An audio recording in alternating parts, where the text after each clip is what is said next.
A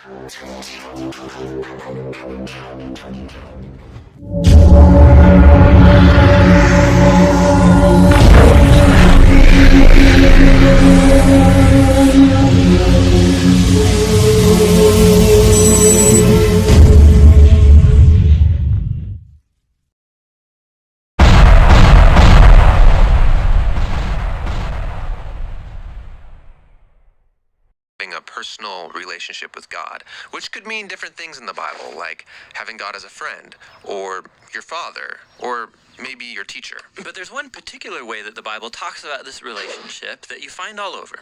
But strangely, we don't talk about it that much, and that's the idea of a partnership with God. A partnership like working alongside someone to accomplish a goal together. Right, and this is actually what you see at the beginning of the Bible. God creates this good world full of all of this potential, and then God appoints these unique creatures, humans, as his partners in bringing more and more goodness out of all that potential. But the humans don't want to partner with God.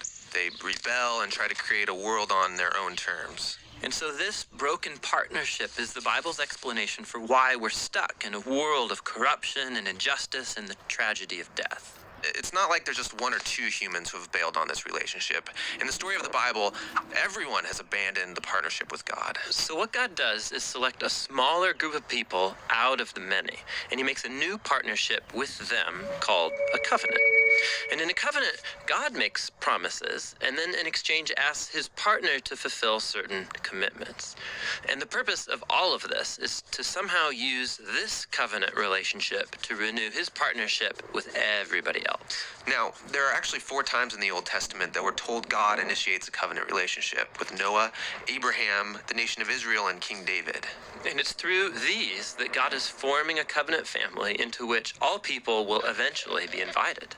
So let's see how these work. The first one is with Noah. So in this story, God has just brought the flood to cleanse the world of humanity's corruption, and Noah and his family are the only ones left. And so God makes a covenant with Noah, saying, listen, I know that humans will continue to be evil, but despite that, I'm not going to destroy it like this again. Instead, the earth will be this reliable place for us to work together. Great. So what does Noah have to do? Nothing. And that's what's so interesting about this first covenant, is that God is promising to be faithful, even though he knows humans won't be. The next time we see God make a covenant is with a man named Abraham. God chooses him, promises to bless him, give him a large family, lots of land where they can flourish. And in return, God asks Abraham to trust him and train up his family to do what is right and just. And the whole reason for this covenant is God says that somehow he's going to bring his blessing to all families of the world through this one family. So that's Abraham.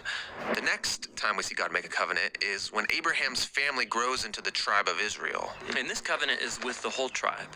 God asks them to obey a set of laws, which are these guidelines for living well as a community of God's partners. And if they do this, then God promises to bless them and that they will become a people who then represent him to the rest of humanity.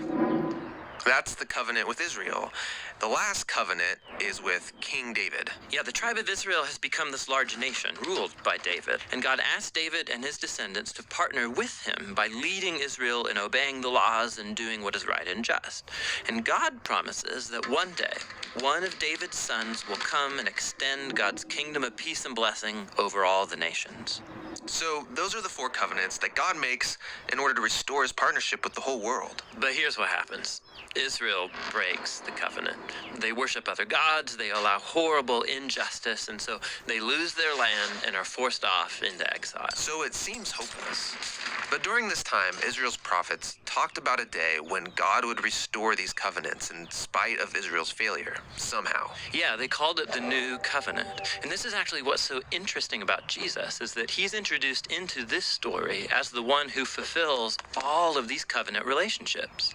We're told that he's from the family of Abraham, and so he will bring the blessings of that family to the whole world. We're told that he's the faithful Israelite who is able to truly obey the law. And we're told that he's the king from the line of David, and so he goes about extending God's kingdom of justice and peace to all. And that's really remarkable for one guy. Yeah, and what it highlights is perhaps the most surprising claim of all made about this man, that Jesus is no mere human, but rather God become human. And God did this in order to be that faithful covenant partner that we are all made to be, but have failed to be. And so through Jesus, God has opened up a way for anyone to be in a renewed partnership with him. So Jesus calls people to follow him and become part of this new covenant family. And despite their failures, Jesus is committed to making them into partners who are becoming more and more faithful. The story of the Bible ends with a vision of a fully renewed world, full of goodness and peace. And there's this renewed humanity there, partnering together with God to expand the goodness of his creation. And so the end of the Bible story is really a new beginning.